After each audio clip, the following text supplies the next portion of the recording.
Okay, good evening. It's a Friday, a rainy Friday evening, and as usual, it's time for Revelation Hour, a program that comes to you every Friday evening from 7:10 to 8:10, and it is Revelation Hour. God bless you for making time to watch the program, and let me take this opportunity to also welcome our brothers and sisters who are watching the program from Kumasi and its environs. That's Trinity TV. We welcome you and we say God bless you so much. This evening we are going to do America is Back Part 6 with some videos. That's what we are going to do this evening, 12 videos. So please stay glued. And please do one thing for us. Pick up your smartphone. I've seen your message. Pick up your smartphones, go to Homebase TV, and then spare us some small data. Like the program and then share the program for us so that other people, especially those who are traveling, can also get access to the program and watch it. So please do that for us, and it is the way you are also propagating the gospel. So God bless you so much for doing that. Besides that, God willing, tomorrow morning from 9 o'clock to 5:30 in the evening, Evangelist Joseph Anani and the team is coming to Ashaman Middle East SDA Church. Ashaman Middle East SDA Church. That's tomorrow morning from 9 to 5:30. So if you live in around that area, you can meet us over there so that we study together. And on the 26th August, Kaswa Lamte SDA Church. That's where Evangelist Joseph Anani and the team will be visiting. That's Kaswa Lamte SDA Church. And then on the 2nd September, Evangelist Joseph Anani and the team is coming to Nkranza SDA Church. Nkranza SDA Church. So please put the date down so that on the 2nd September we can meet over there. My name is Evangelist Kofi Kakari, and the man who needs no introduction is here with us, Evangelist Joseph Anani. Evangelist, good evening. Good evening. It's another wonderful rainy Friday evening. It has been and easy. We've entered the Sabbath. Yes. Okay, God bless you so much. Yes. Please, we can't start the program without saying thank you to our cherished donors. The money that you've been sending to us is what has kept the program on air, and we will say God bless you so much for doing that. And still, the program is running, so you need money. So if you have any money that you want to send to support this and other programs that we've been doing, please do so, and God will bless you. So the number that you can send your widow's mite to is 055 35 74 933. God bless you for doing that. Evangelist, America is Back, Part 6. Sure. Good evening to our cherished viewers. We thank them for keeping us on air. That's right. It's not an easy task. God bless them and replenish them. Yes, Part 6 of America is Back. That's what we are doing. I have said from the beginning of this series that America is the end time focus of Bible prophecy. That's right. And long before the nation of America was, the Bible has been written that a power shall rise on earth which will demonstrate certain characters, and we will be waiting to see which nation that will be. And finally, it has become the United States of America. And that is written in Revelation chapter 13 from 11 through 17. It says, and I beheld another beast coming up out of the earth, and he had two horns like a lamb, and he spoke as a dragon. Once we've been told that he spoke as a dragon, it means that whatever that nation will be, or whatever that power will be, would one day eventually speak like the dragon. That means demonstrate some attributes of Satan. That's right. Very simple as that. And that will come through the action of its legislative and judicial authorities, like we have always said. The dragon's voice will finally be heard in America at the passage of the National Sunday Law. Let me say it now. Okay. Because that era has begun. That's right. Yes. The passage of the National Sunday Law, when America passes the Sunday Law, then she has finally spoken as a dragon. Okay. Fine. It's not like he is beginning to speak like a dragon, but yes, rather he has finally spoken like a dragon. And when she gets there, she will also compel all nations to do same. That's how America will do it. Okay. Yes. And this is written in Revelation chapter 13, verse 15. And I'm saying that process has begun. Okay. Yes. Revelation 13:15 says, and he had power to give life unto the image of the beast, that the image of the beast should both speak and cause that as many as will not worship the image of the beast should be killed. This is the power in possession of America. Okay. It continues through 17. I wouldn't go that much.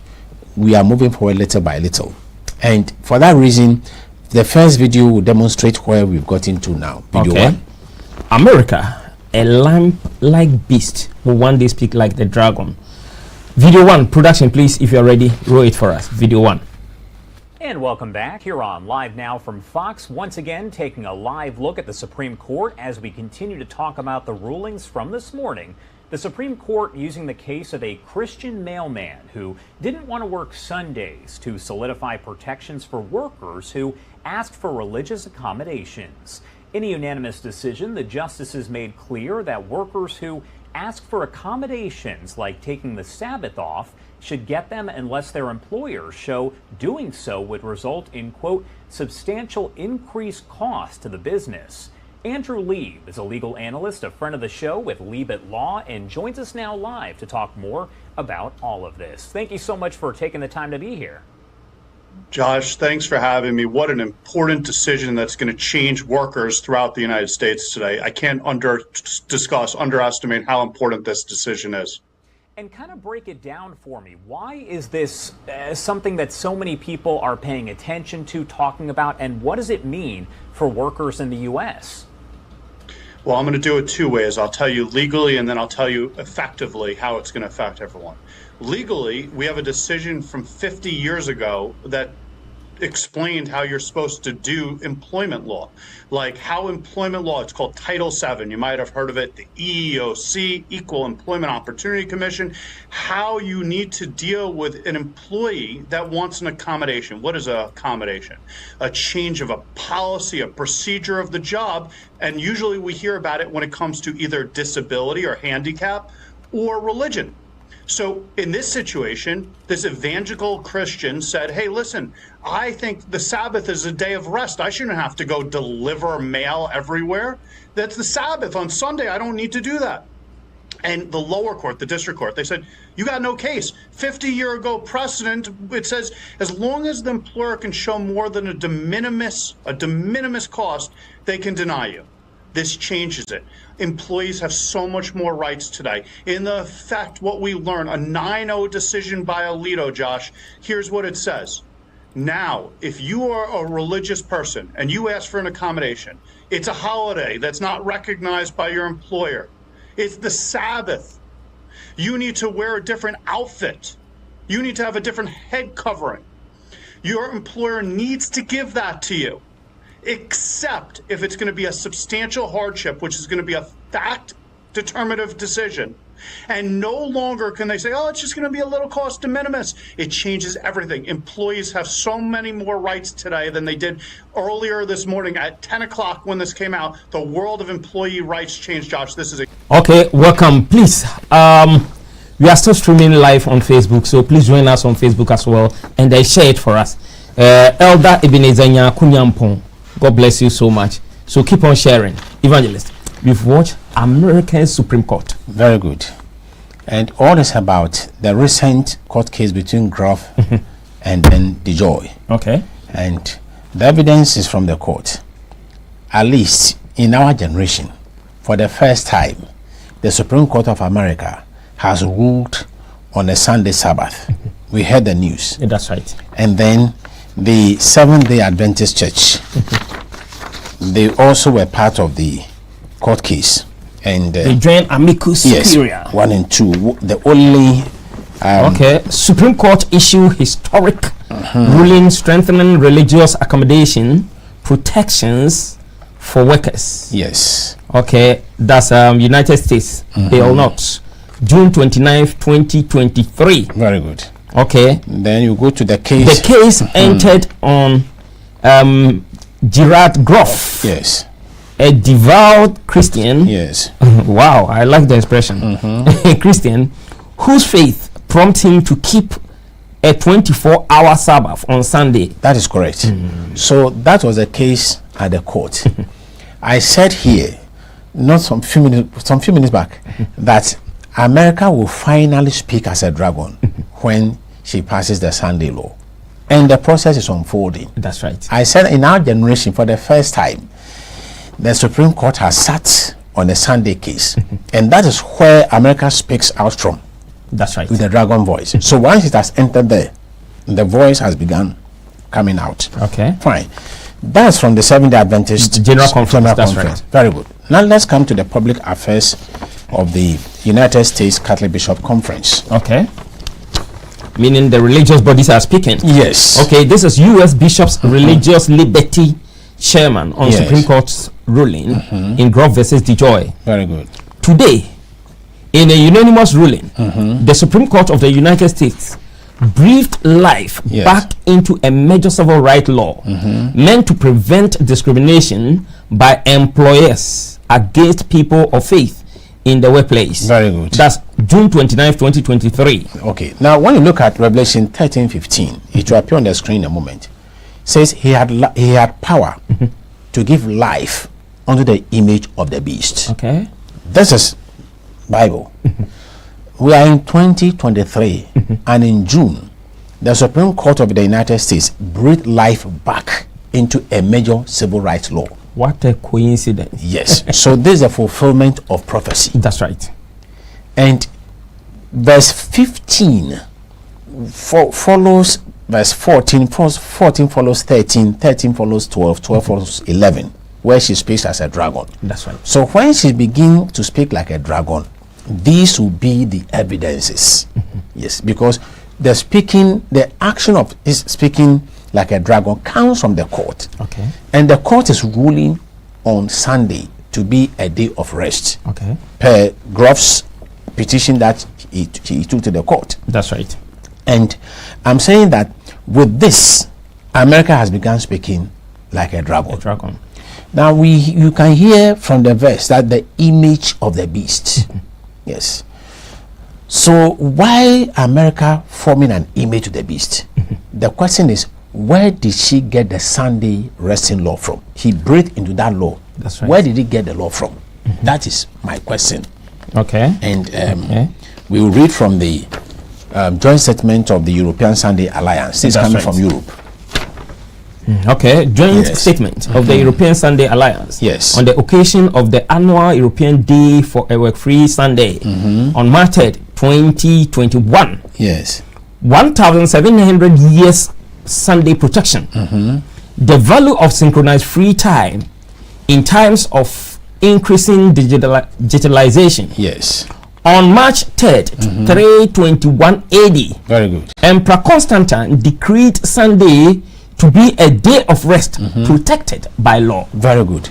So I'm telling the whole world here and hereafter that the Supreme Court of the United States of America ruling for that religious accommodation for Groff, that he has now the backing of the court, and for that matter the entirety of America, that he could rest on his Sunday Sabbath, which the Roman Catholic says they are breathed into the law. That's right. That law is coming from the pen of Emperor Constantine. That's right. Far back in 321 AD. And if the Sunday Sabbath has come, while the whole world is aware that the Lord Creator has instituted the 7-day Sabbath, which is Saturday, and somebody by law is protecting Sunday, then you should know that is contradictory. Decreeing Sunday to Exactly. be a Sabbath day. Yes. So you know that is contradictory. And as far as God's law is concerned, we call it transgression. Okay. Transgression is sin because it is breaking of the law. That law is what has been revived by the U.S. Supreme Court. That is why the Catholics are saying that the court has breathed into it. Meaning it wasn't America who initiated that law. At all. But rather the Sunday law has been there. But Yes. inactive. Inactive. But rather, at the moment, America has breathed Very good. or put life into that law. Revived it. Where did Grove get it from? That's right. Got it from the pen of Constantine. And it has been passed on generation after generation. Okay. Now, the European Parliament, whilst America is now opening the door for the establishment of a national Sunday Sabbath over there, the European Parliament is also pushing a similar thing in the European Union. Wow. Understand? So you can see the sequence of events and how they are flowing successively one after the other. The next two videos. Okay. I'm not surprised, because when America passed the LGBT law, yes, within a short time, within 7 years, it's left with only 29 countries, yes, and the whole world has embraced it. Even those ones are passive. Okay, very well. Yeah. Brothers, and please, videos 2 and 3, please roll them for us. Welcome everybody to our webinar today on the right to disconnect and the need for a European weekly common day of rest. My name is Hendrik Merkamp. I'm Senior Policy Advisor at CESI, the European Confederation of Independent Trade Unions. As a European trade union umbrella organization representing more than 5 million workers in Europe, especially but not only in the public services. We have been a long-standing member in the European Sunday Alliance. And as such, I am glad to be your moderator during the event today. I am glad to see you all so numerous today to our webinar. And I would like to welcome you on behalf of the entire steering group of the European Sunday Alliance, which also includes Uni Europa, the Commission of the Bishops' Conferences of the European Union, COMECE, the Protestant Church in Germany, EKD, the Jesuit European Social Center, JESC, the Federation of Catholic Family Associations in Europe, FAFCE, Don Bosco International, DBI, the International Young Christian Workers, YOKI, and also the Confederation of European Churches, CEC. As the European Sunday Alliance, overall, we are a broad network of more than 100 national Sunday alliances, trade unions, employers organizations, civil society organizations, churches, and religious communities. What unites us is that we are all committed to raise awareness of the unique value of synchronized free time for our European societies. In this context, this webinar aims to raise awareness on the need to establish a weekly common day of rest for all, which in our view is both necessary and desirable due to different social, faith-related, economic, and also environmental reasons. This webinar takes place in particular against the backdrop of the ongoing deliberations and discussions within and among the EU institutions on a possible EU directive on a right to disconnect, a matter which the European Parliament has in principle spoken up for in a recent legislative initiative report, and which is now on the table of the European Commission for a decision on whether it will table an EU directive on it or not, potentially also with a provision on a day of synchronized free time. Hi, my name is Alix and I'm Policy Advisor at COMECE, which is the Commission of the Bishops' Conference of the European Union. With the COVID-19 pandemic, many people are suffering from poverty and loneliness. This is why we need fraternity more than ever. We need to care for each other, for we are all members of one human family. This is why at COMECE we are committed to promote Sunday as a common weekly day of rest in the European Union. A day that gives time for family and spiritual life. A day to experience social friendship and fraternity. Okay, welcome once again, Daniel Opon. God bless you so much. Please keep on sharing on Facebook for us so that we can get more people on board. So please do share for us. Evangelist, we've watched another video. Yes. So I'm shifting attention from the United States to the European Union. And the two videos confirms what is going on now. That's right. Yeah. The European Sunday Alliance, the gentleman in the webinar made it clear there are numerous companies coming together. That's right. And then the lady who spoke, she's the policy advisor. Oh. Yes, and she made it clear that they are committed to making Sunday a resting day for the European Union. Now, in addition to that, this is from the EU reporter, and We have it on the screen. 1, 2, 3, 4, and then there is a fifth one. Okay, very Yes. EU EU reporter. EU reporter. Okay. Yes. Parliament want to ensure the right to disconnect from work. Disconnect from work. Okay. Yes. Published 1 year ago on August 11th, 2022 by European Parliament. Parliament wants to protect employees' fundamental right to disconnect from work and not to be reachable outside working hours. You see how nicely we've it. That they want workers to stay at home, even not to receive phone calls. That's right. Disconnect Yeah, them disconnect. from any eventual calls Very that good. can come. Okay. The right to. Okay. Of workers. Okay. Yeah. Of workers. 37% of workers, or I should continue from And where I. yeah. Why you just Digital tools have increased. No, check the right to disconnect. It's marked over there. Check the markings. Yes. The right to disconnect is not defined in EU law. Let me see. I think yes. I think yes. Okay. Okay. The next page. It's out here. Okay. Sorry for that. Okay.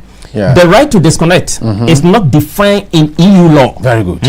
Yes. Parliament wants to change that because it's not in the EU law. Yes. Parliament want to make a change That is and the then point. put it in there. Okay, if That's the I've point. understood it well. That's the point. Okay, on 21st January 2021, Yes. it called on the Commission to come up with a law allowing employees to disconnect from work Yes. during non-work hours without consequences and certain minimum standards for the remote work. Yes. You get it. So That's right. when you look at that portion of the news, that the right to disconnect is not defined in the EU law. That means it is not enshrined in the law now. But as we speak, Parliament wants to change that. It's just like what is happening in the United States. That's right. It was dormant, lifeless, and the court breathed into it. In Europe, Parliament is making arrangement to breathe into the law to make Sunday a resting day. So it's not only an issue of the United States. When America coughs, the rest of the world catches cold. Yes. So now that we have America taking the lead, Europe is following doggedly, and then what of the rest of the world? What happens to us? We live to see. Yes. Let's check video 4 to 6. Okay. Production, please. Videos 4 to 6. Please roll them for us. Je regarde la salle. Je vois que la réaction est positive. Je n'entends pas d'objection. L'accord de Paris pour le climat est accepté.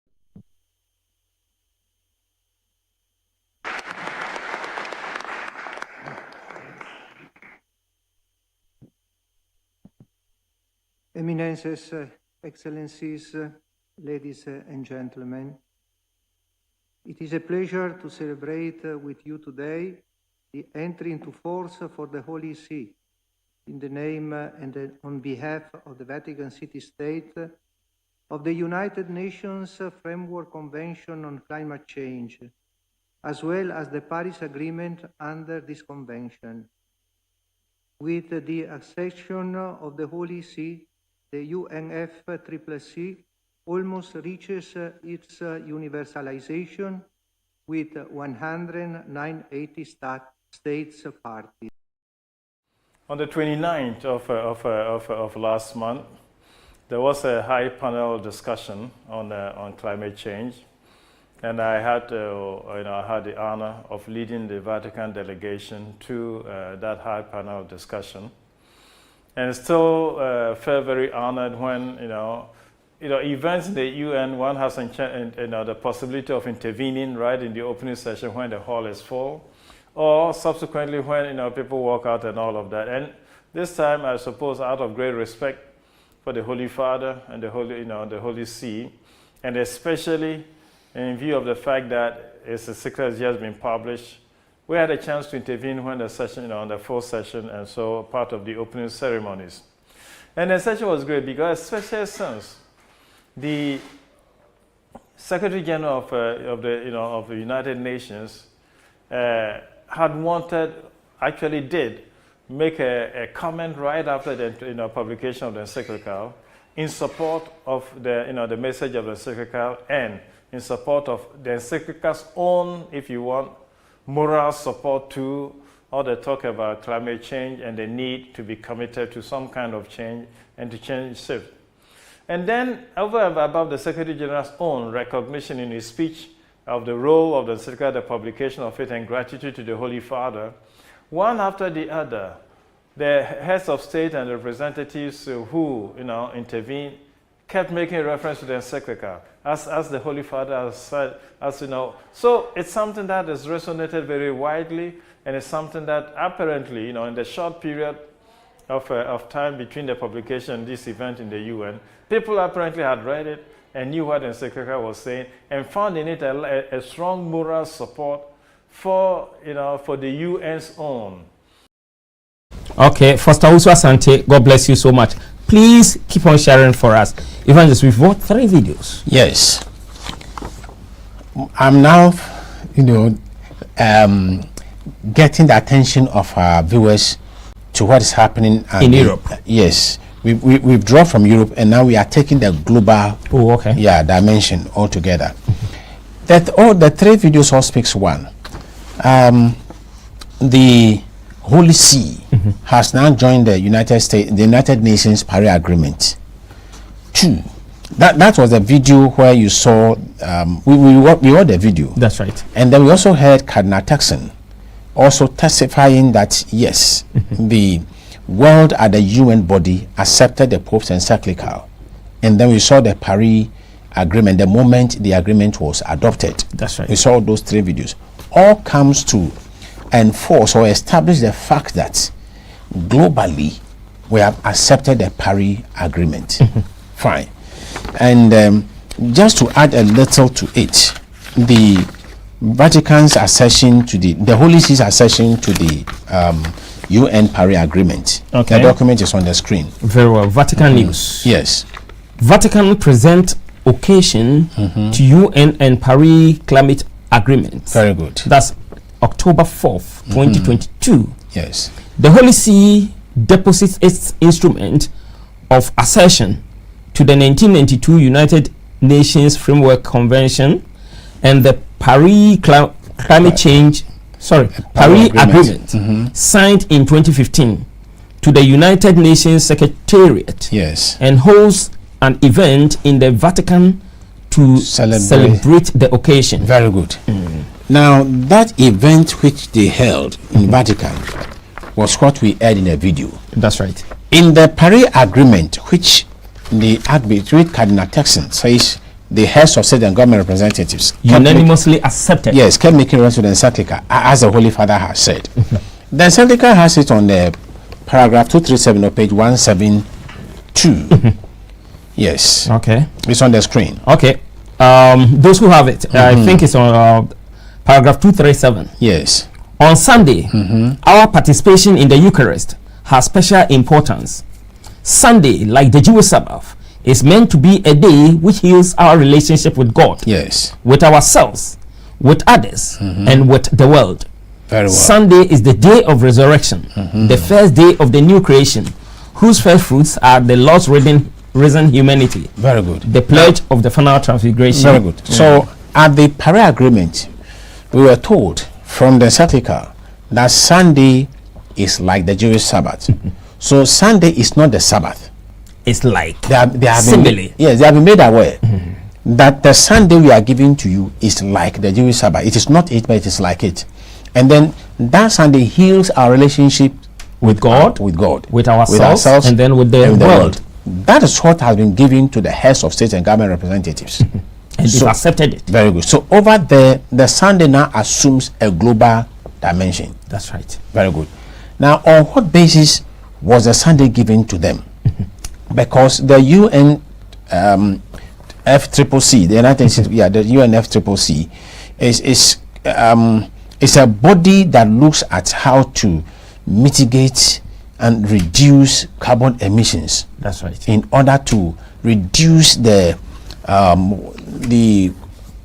climate, we read the influence, the effects and impacts of climate change on us. That is the body of the UNFCCC. What has Sunday got to do with it? Okay. When you look at, there is a document on my hand. It is coming from the trust. It's coming from the tablet. It's coming from Israel. One of those. I don't know where I've gotten this document, but it's on the screen though. Okay. They claim that when we worship or when we keep Sunday off, it brings healing. Yes, I've got it here. Okay. I've got it. By keeping Sunday holy or resting on Sunday. Yes, by refusing to work on Sunday. Yes, you have all these areas. Oh, okay. That's belief. Yeah, the tablets. The tablet. Okay. The Sabbath in an era of climate change. Sure. An ancient Jewish practice may help save us all. By Jonathan Scourge. Scourge. Okay. Jonathan Scourge. That's February 14th, February 4th, 2020. Good. Okay. A weekly ritual, both symbolic and with real world impacts. Widespread observance of Shabbat done right could reduce environmental harm by about 1/7 in much of the world and provide a platform for ongoing mitigation. Meditating on our environmental sense and their consequences. Okay. Imagine if most of the world's monotheists, yes, those who come from traditions that profess to observe a weekly Sabbath, along with anyone else who cares to, choose for one day out of 7 to essentially eliminate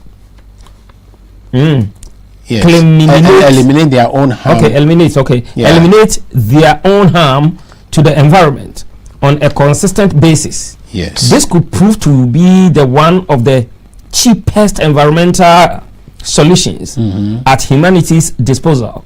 Very well. In theory, more maximal Shabbat observance could reduce a 14.3% one Sabbath very good reduction in carbon emissions without additional spending, new technologies, or unintended environmental consequences. 1 day out of 7 where emissions are nearly eliminated. So they are telling us that resting on a Sunday every week will eliminate 14.3% of the carbon emissions. So this was the point which convinced all of the government representatives at the Paris Agreement. So when Pope Francis in the encyclical said that Sunday will heal the planet, they were looking at it from that angle, that should the whole world, rest on Sunday and not working, we are going to save that much of carbon emissions from entering the atmosphere. So scientifically, it was okay with them. That's right. So Pope Francis never asked Muslims to convert into Christianity to worship God on Sundays, like others have been speculating. It will never happen. Yes. All he needed was that there should be a Sunday rest. And he has succeeded in chipping that into the Paris Climate Agreement. Yes. So it is embedded therein. Now the next question is, how soon are they looking at implementing the Sunday rest? Yes, the Sunday, because we have said that America will take the lead. When we pick the Paris Agreement, which of course we have it here, okay, Article 14 and Section 2 or Clause 2, it's right there opened. Okay, we have the Conference of the Parties. The Conference of the Parties. Yes. Serving as the meeting of the parties to this agreement shall undertake its first global stock take Yes. in 2023 and every 5 years thereafter, unless otherwise decided by the conference of the parties, Yes. serving as the meeting of the parties to this agreement. Very good. So on that day, when Cardinal Turkson gave the interview and made us understood that the heads of state and government representatives who signed the Paris Agreement had previously made references to the encyclical, as the Holy Father has said. So it resonated widely according to these are his own words. That's right. Thank God. After everything, when it was gavelled, that It's had so been decided. decided. It is in the Article 14.2 That's right. that it is determined in the Paris Agreement that come 2023, the whole world will meet again, and then they will take stock. So from 2015, 2016 onwards, the whole Paris Agreement was there, subject to what will take place in 2023. Okay. Which have met us by God's grace. And the next meeting is on this year, 2023, will be in November. This very November. Yeah, this very November this year. Yes, that's where they are going, Dubai. Okay. So at Dubai, that will be COP28, where they will take stock. So this is how soon they are looking at the implementation of the Sunday Law, because according to the document, they shall undertake its first global stock take. That's right. And then every 5 years. And the next after. will be Yes. the next 5 years. Yes. So from where I'm sitting and from what we are gathering, it will be impossible for them to pass by 2023 and wait that the next 5 years before they implement the Sunday Law. Wow. That would never happen. Yes. They are going to take stock. Hey, what you are saying is very dangerous. So meaning all plans are in place to start the implementation of the Sunday rest, that the global Sunday rest. That's it. There's a global stock take. So no wonder America has cleared the Supreme Court. The way have been paved. Europe is clearing the way. Understand? And once these two geographical areas have finished their work, the rest of the world will just follow, because Revelation 13:15 says that America will compel the whole world, no buy, no sell, until you partake of this. Wow. So far back 2015, at the endorsement of the Paris Agreement, it was there they accepted that in 2023 this is what they would do a stock take. Very good. But because in the parable of 10 virgins, it says while the bridegroom tarried, they all slumbered and slept. So we have slept over our duties, and things are taking us unaware. And instead of us to, respond, and double up quickly, people are beginning to doubt it. And you can't doubt these people. This is the Paris Agreement. Okay. Now, in order for people to understand where we are coming from, the next three videos, video 7, 8, and 9, okay, will give emphasis on what we are saying. Okay. Yes. For further and better particulars, yes, please roll videos 7 to 9 for us. From DW Environment is with me. Louise, you've been working through this latest report. It was just been published today, a couple of hours ago. What's in the report that we didn't already know? So there's not actually that much that's new in the report. The report is actually more of a summary of reports that have been released over the past 5 years or so to really give a brief and concise plan of what action needs to be taken to reduce carbon emissions for policymakers and governments moving forward with this. And it's really acting as a final warning that if we want to make sure that we don't hit this 1.5-degree limit or don't go over it by too much anyway, that action needs to be taken immediately. There have been so many final warnings and reports and all that. So what is it that we need to do now? So the report says that radical and immediate action needs to be taken. Emissions are still rising at the moment, so they need to be... They should be sinking. Yes, actually, they should. Not stay the same, they should be sinking. And they should peak at the latest by 2025. That's what they're saying. Be enough. The report details how we'll also need to change the way we get around, what we eat, how efficient our homes and businesses are, how we farm, how we produce the goods we buy, how we move those goods around, and how we protect the natural world. In short, pretty much everything has to change because pretty much everything we do produces carbon dioxide. It is possible, says today's report, but time is almost out. We've got to peak carbon emissions before 2025, says the UN. To make a difference. Because what the IPCC says very clearly is that global greenhouse gas emissions must be arrested and begin to fall rapidly before, and this is important, before 2025. So while the government has a target that they describe as ambitious, what it does is the target the government chose of net zero by 2050 is out of sync with the science, out of time with the reality that in order to control and avoid runaway global warming, we need to act.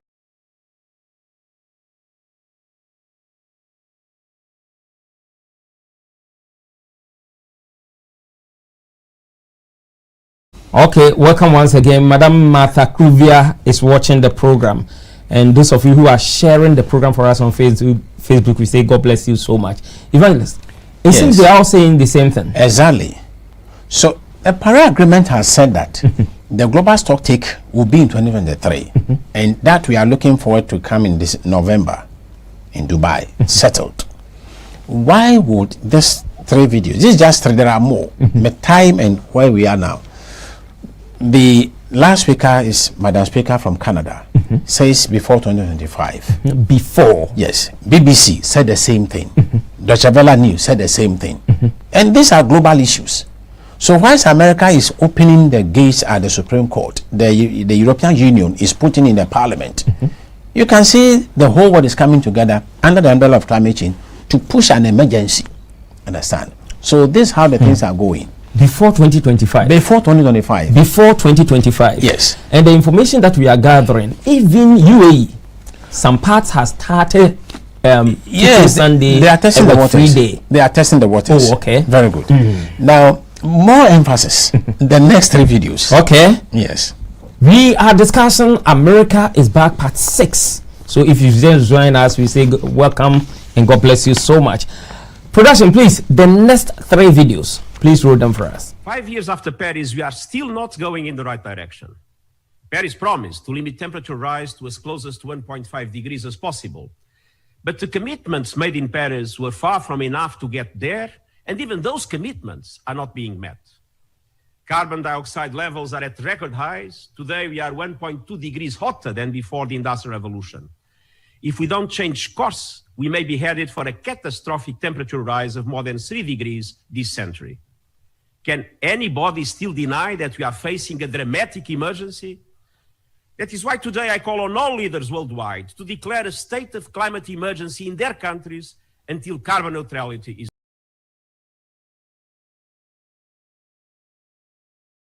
And today is a national day of action when it comes to calling for environmental justice. Thousands of demonstrators throughout the country, including right here in San Diego, came together to call on the White House to make change right now when it comes to our future and our climate and our communities. CBS 8's Richard Allen, he is standing by. He's here to tell us what those protesters are calling on President Biden to do. Good evening, Richard. Well, that's right. Hundreds of San Diegans passionate about environmental justice turned out this afternoon in front of the federal building downtown. Now, they joined dozens of other similar rallies throughout the country today with a unified message for President Biden to declare a climate emergency.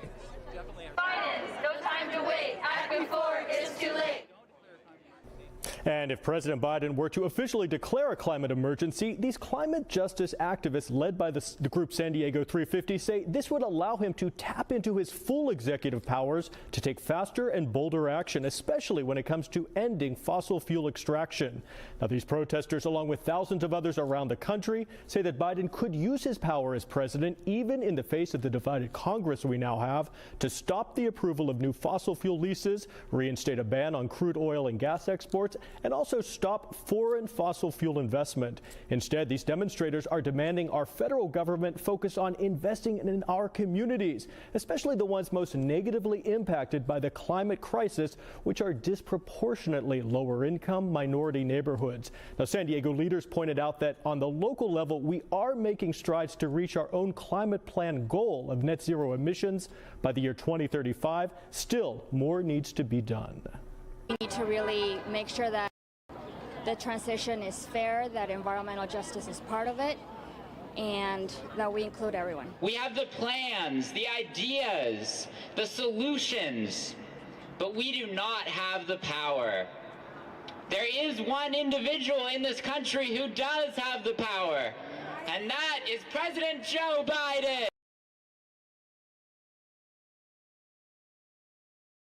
Today, President Biden made an exclusive appearance on the Weather Channel. In a pre-recorded interview with meteorologist Stephanie Abrams, Biden discussed what his administration is doing to protect Americans from extreme weather events.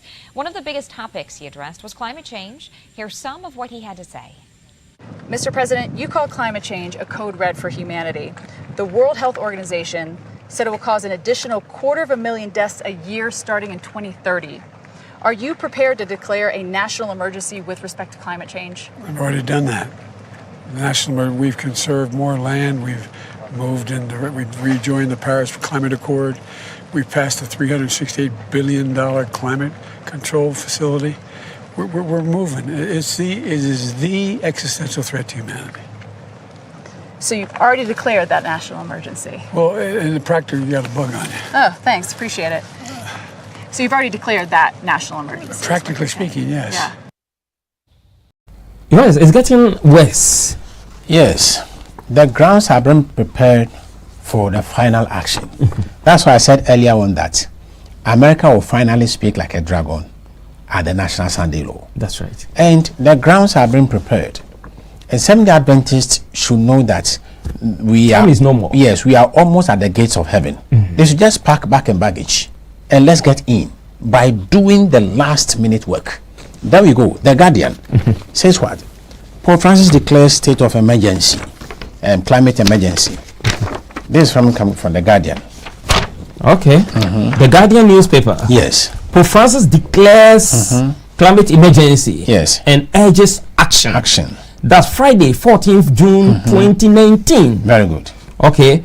Pope Francis has declared a global climate emergency, warning of the dangers of global heating. Yes. And that a failure to act urgently to reduce greenhouse gases would be a brutal act of injustice towards the poor and future generations. So that a failure to act to reduce carbon emission, which translates to mean that failure to pass the Sunday Law to reduce carbon emissions will make future generations not to forgive us, because they have accepted that resting on Sunday reduces it by 14.3%. That's right. It's a fact that they have established.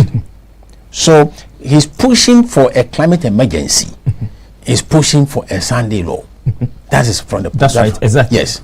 And then in the video we heard Antonio Guterres that he has declared what? A global climate emergency. That's right. And they're all saying the same thing. The same thing, and that is it. That's from this is from the Guardian again. Yes, the same Guardian again. We are in the UN General Secretary urges all countries, yes, including Ghana, right? Exactly. Okay. To declare climate emergencies. There we go. That's Saturday, 12 December 2020. Good. Governments around the world should all declare a state of emergency, climate emergency, until the world has reached net zero carbon emissions. Yes. The UN Secretary General Antonio Guterres has told a summit of world leaders. So Pope Francis declared his in 2019.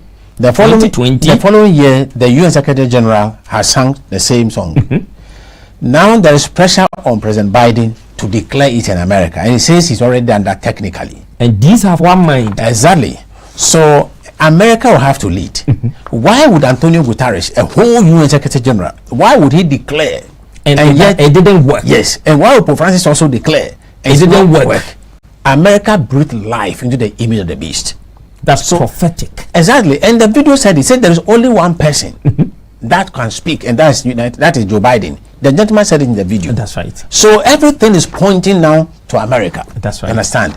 And CNN has something funny. It's getting interesting. Prophecies fulfilled in our day and age. CNN had something funny for us. I didn't mark it though, but just the heading over there. Okay.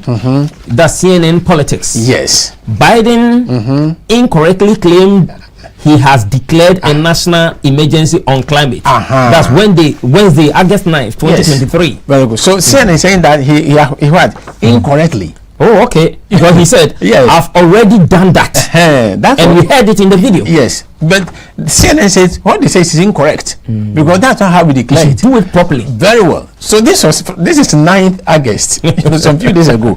Continue with what's that? President Joe Biden. Yes. They said that just under the date. Okay, President Joe Biden. Yes. Incorrectly claimed in an interview with the Weather Channel that he has already declared a national emergency on the climate crisis. Exactly. So that's right there. So you understand. So Revelation 13:15 says that he had power to give life unto the image of the beast. So just like Donald Trump, ejected America from the Paris Agreement, and the rest of the world could do nothing until Biden came in. Exactly. They have declared emergencies, and it is still lifeless until America breathed life into it. So we are just under the umbrella of Revelation 13:15. Wow. Once that ignition ignites, then we are home. Wow. Now, finally, this is coming from the United Nations, climate action. Okay. Yes. Climate action. That's Climate Ambition Summit 2023. Very good. 20th September 2023. Okay, and I read. Yes.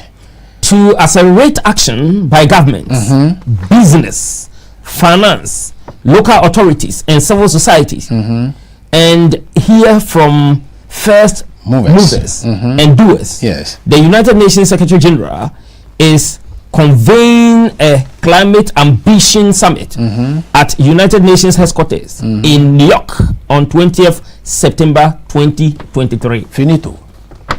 Wow. Oh. And this climate summit is in September. I wouldn't speculate, but I'm just telling some Adventists that it is time we land in Revelation chapter 18 verse 4. Come out of her, my people. And I want to appeal to our friends and brothers and sisters who are still clinging to this Sunday business.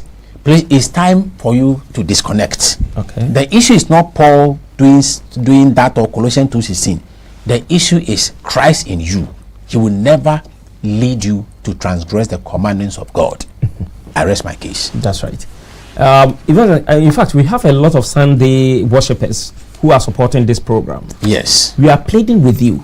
It is not the money that we need so much, but rather you giving yourself to Jesus Christ and keeping his commandments. Believe in Jesus Christ and keep his commandments, including the 7-day Sabbath.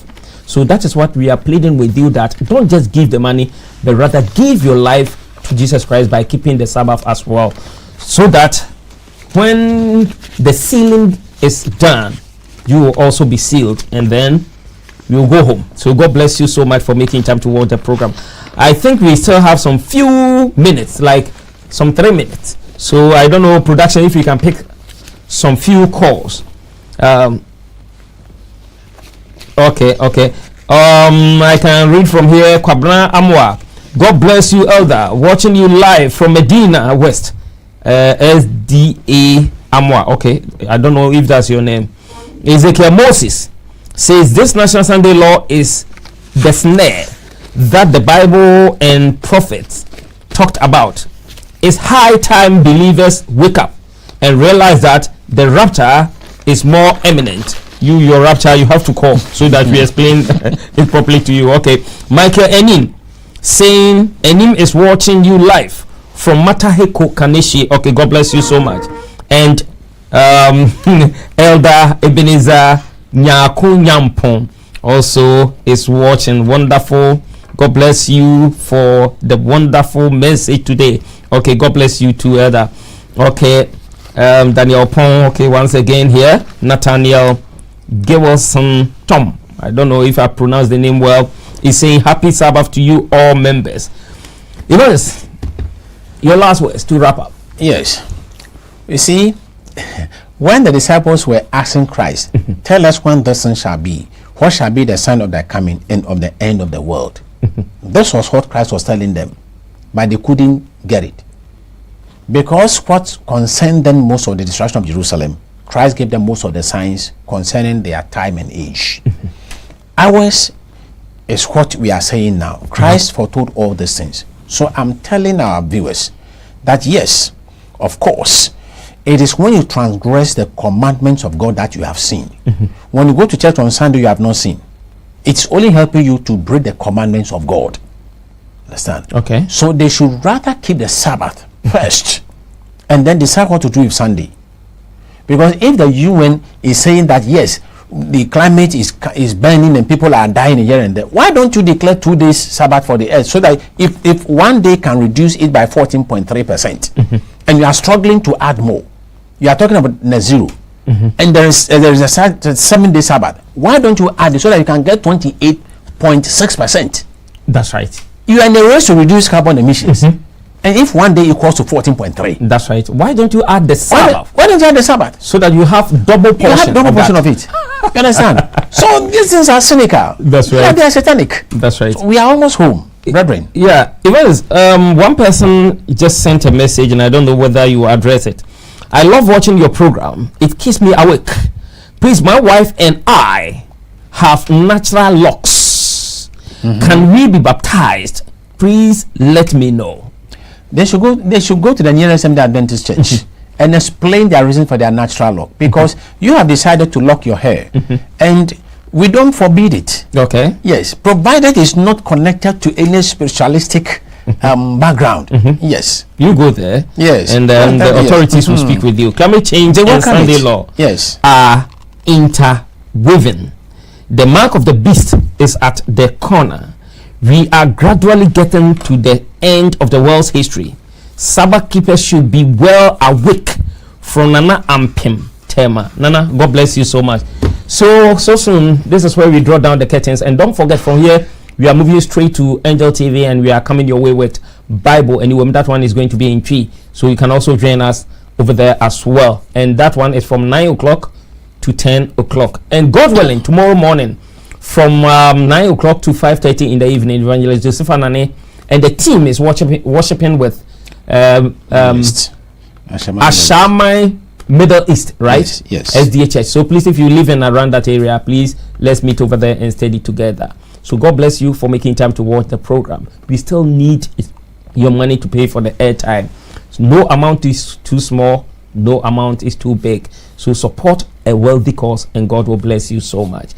So God bless you. My name is Evangelist Kofi Kakari, and the servant of God that God has been using to bless us is no other person than Evangelist Joseph Anani. Evangelist, God bless you so much. Amen. So next week, same time, Revelation Hour will come your way. And don't forget, we shall know the truth, and the truth shall set us free. God bless you.